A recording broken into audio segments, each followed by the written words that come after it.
தலைப்புச் செய்திகள். வங்கதேசத்தில் புதிய பிரதமராக தாரிக் ரஹ்மான் வரும் 17ஆம் தேதி பதவியேற்கிறார்.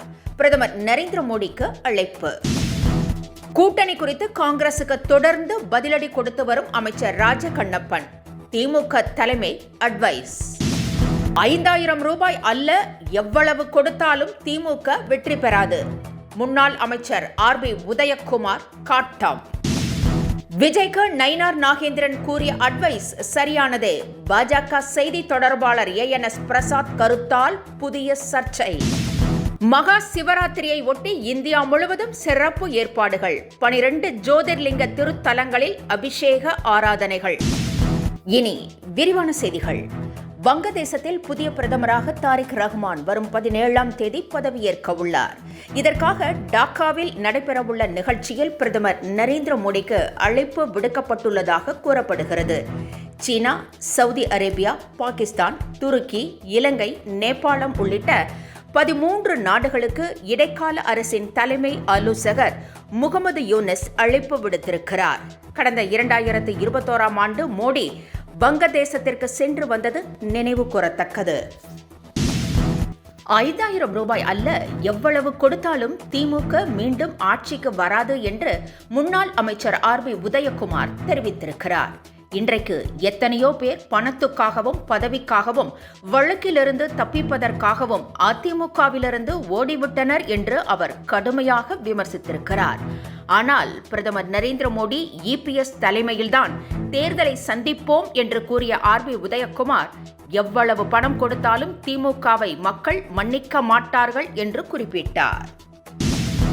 ஆட்சி அதிகாரத்தில் பங்கு கொடுக்க வேண்டும் என தொடர்ந்து பேசி வரும் காங்கிரசுக்கு பதிலடி கொடுத்து வரும் அமைச்சர் ராஜ கண்ணப்பனை திமுக தலைமை அழைத்து பேசியதாக தகவல்கள் தெரிவிக்கின்றன. காங்கிரசுக்கு எதிராக பேசியதற்காக அவரை திமுக தலைமை கடிந்து கொண்டதாகவும் அமைச்சர் பதவியை ராஜினாமா செய்ய சொல்லியதாகவும் கூறப்பட்டது. ஆனால் அப்படி எதுவும் அட்வைஸ் செய்யவில்லை என்றும் கூறப்படுகிறது. முன்னதாக திமுக தலைமை அழைத்ததால் அமைச்சர் ராஜ கண்ணப்பன் தனது நிகழ்ச்சிகளை ரத்து செய்துவிட்டு சென்னை வந்தார் என்றும் கூறப்படுகிறது. மக்களை நம்பியே திமுக இருப்பதாகவும் விஜய் எங்களுக்கு ஒரு பொருட்டே அல்ல என்றும் திமுக அமைப்பு செயலாளர் RS பாரதி கூறியுள்ளார். விசிலுக்கு நீண்ட ஆயுள் கிடையாது என்றும் மூச்சிருக்கும் வரை மட்டுமே ஊத முடியும் என்றும் அவர் விமர்சித்திருக்கிறார். மேலும் பீகார் தேர்தலின் போது நிதிஷ்குமாருக்கு மோடி பல கோடிகளை கொடுத்ததாகவும், ஆனால் எங்களுக்கு என்ன கொடுத்தார் என்றும் RS பாரதி கேட்டுள்ளார்.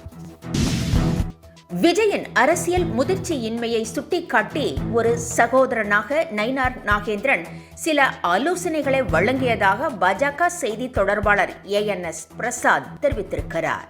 விஜயின் குடும்ப போட்டோக்களை வெளியிடாமல் நடிகையுடன் இருக்கும் போட்டோக்களை வெளியிடுவதை தவிர்க்க வேண்டும் என்றும், இது எந்தவித உள்நோக்கமும் இன்றி நல்லெண்ணத்தில் சொன்ன கருத்து என்றும், இதை திமுகவும் தாவேக்காவும் திசை திருப்புவதாகவும் பிரசாத் கூறியுள்ளார்.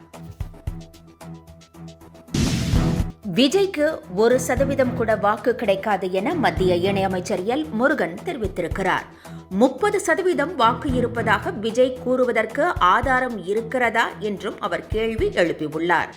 அதற்கு இதுவரை ஒரு சர்வே கூட கிடையாது என்று குறிப்பிட்டுள்ள L. முருகன் முதலில் 1% வாக்கு வாங்குகிறாரா என பார்க்கலாம் என்று கூறினார். பாஜகவிற்கு ஒழுக்க கட்டுப்பாட்டை புதிய கட்சிகள் கற்றுக் கொடுக்க வேண்டிய அவசியம் இல்லை என்றும் L. முருகன் தெரிவித்திருக்கிறார்.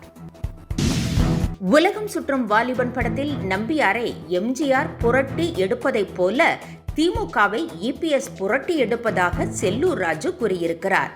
இந்த தேர்தல் நம்பியாருக்கும் MGRக்கும் இடையே நடக்கும் சண்டை என்றும் அவர் கூறியுள்ளார்.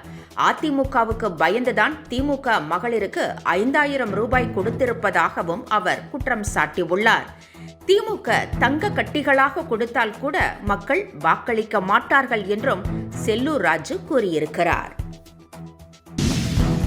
விஜய் த்ரிஷா குறித்து நயினார் நாகேந்திரன் பேசியதற்கு பல்வேறு தரப்பினரும் கடும் கண்டனம் தெரிவித்து வருகின்றனர்.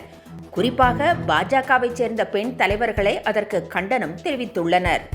ஆனாலும் விஜய் 33 ஆண்டு காலம் பயணித்த சினிமா துறையில் இருந்து இதுவரை யாருமே கண்டனம் தெரிவிக்கவில்லை என்ற விமர்சனமும் எழுந்திருக்கிறது. குறிப்பாக உச்ச நட்சத்திரங்கள் ஏன் வாய் திறக்கவில்லை என்ற கேள்வியும் எழுந்திருக்கிறது.